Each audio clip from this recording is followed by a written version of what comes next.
Hello, Digidestins. Today, we're going over the meta of Bt5 from one of the events called from Imperial Gaming and Collectibles. They hosted a $1,700 cash prize event where there was 56 players, and these 66 players went head to head. A total of 6 rounds were played, and it was really clutch. I came in 10th place out of the 56. Again, it's one of my local tournaments, and I was excited to host, show up, play, and have some fun. I am very proud of Imperial Gaming for doing something for the community, and hopefully we can do more of these kind of events, and we can get a lot more bigger players. Sadly, New Jersey was up on the block, and then we also had the Delta variants that kept people away. So again, it kind of brought a smaller card pool into the mix, but we would have had a bigger play out, and the money cash prize would have probably went up higher just because we would have had the bigger players. But again, 56 players is quite huge, and you get a lot of information from these events. So guys, let's dive right in and let's see what we can do, right? So first deck was none other than Ryan Pierce. He created a basically yellow security deck called Rainbow Security. So basically he uses key cards that are mostly found in the deck, was like Defeat Flare, the Plasma Strike, the Trident Revolver, Transcendent Sword, Gaia Force. Pretty much a very stock list you would find in JP. Again, Machine Digimon in there to help de-digivolve big threats down a couple pegs, and keeping a blocker up really does help out in the long game. Being able to have 3, 2, 4, 7, 8, 7, 9, 13, 14 recovery sources is really nice. Again, they used it. Again, most of the time you wouldn't see pretty much the babies being flipped up. It was just there to try to psych your opponent out. They just got away with one and not cared. So that's how that went about. They used Izzy and Ty as a combo. Some people use TK and Ty, or Izzy, TK, just to be crazy a bit. Again, the Omnimon Zawart is the major reason why the deck kind of gets a little crazy, because Zawart defeat comes in for free, or you could use it with Don Devi. Again, it's a very spicy list. I like the way it went. Again, security control was very popular in this event because, again, a lot of Connecticut players, or Northeast side, is very known for control. They like control variants where it plays very, very much like a control deck that you would find in Magic, where it's just response, react, stuff like that. They want to make sure you're not able to play the game while they're able to play the game. That is the whole objective of their deck and strategy. So let's just see what else we can get for going. So next deck, our second place was Green Control using Rosemon. It's a very similar list to what he was playing. Junior Vega really did well. I lost to him, very close game, by the way. Game 3, he top decked his Nidhogg and got in there for the game win. Very much reason why he won against me. And again, I'm not upset about it. He played really well. It came down to me digivolving and being protective to stop the Nidhogg, which I wasn't expecting him to play 3, and I saw 1 at least. So again, I should have went into Blitz Omni to prevent the rewind, and I would have been fine, because again, he didn't have the 7 in hand to get rid of it, but he would have went into Rosemon to kind of prevent my swing, which he didn't want to, because what I was hoping for, if he did for the Rosemon play, I was just going to go right into Omnimon, blow it up. That was kind of the gameplay on my end. So again, but he played a really good list. I gotta say, his list is very uniquely. Rosemon wouldn't have normally gotten this far, you wouldn't think, but with this Rosemon being able to prevent attacks and able to prevent, blockers, really does help out. It slows down the game to where you want to, and Nidhogg just coming in clutch to rewind boards is just nasty. And then you do have stuff like the new Vegemon, Weedmon in here, just so if it gets Digibursted, you kind of just gain a memory. It's really useful. Getting the Digizorption. You only played 4 Digizorption cards, which is really nutty. because again, the Mega Hercules Kabuterimon was in here probably for the security control matchup, because again, it's very clutch to be able to stop it. You know, you want to be able to swing into their security and take it out without activating it, and just trashing the top one is just super clutch. Again, he ran the 2 Mimis because boy oh boy did he see that. Like, I kid you not, he had double Mimi almost every game, and that was nutty. He really saw it professionally.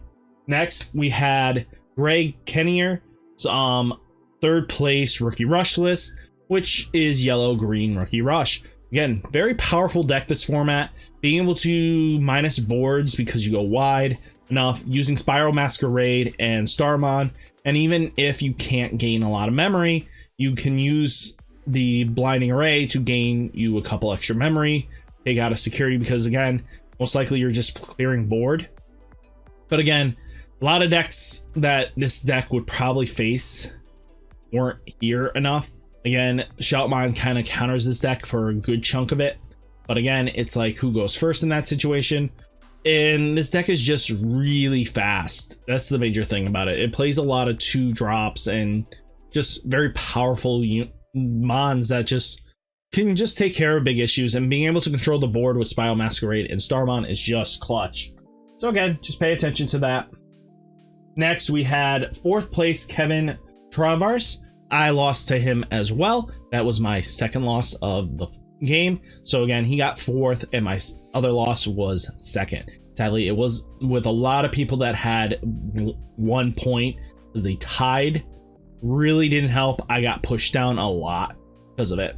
So we had Upamon and Pikmons. Of course, they're kind of staples. And this Pikmon's in here just to help minus DP. Starmon's in here, you know, the Starmon combo. Lord Nightmon is kind of basic, you know. Lord Nightmon, swing in, slam down the Nightmon, Digivolve into Slash to take over big guys, or just to start building wide. Again, really nice. You just got to know what you're doing against this deck. The deck is strong, yes, but again, you can counter it if you play smart. You just don't walk into their stuff. Again, you have to bait out them coming out first. So again, don't waste your time. Let them come to you. Next, we have another security controlled deck. Again, Hyan Knight. So Peyton Knight definitely did pretty well. I didn't face him, but he seems to really have a good grasp of his deck. He used Holy Wave to kind of force his deck to recovery a lot more.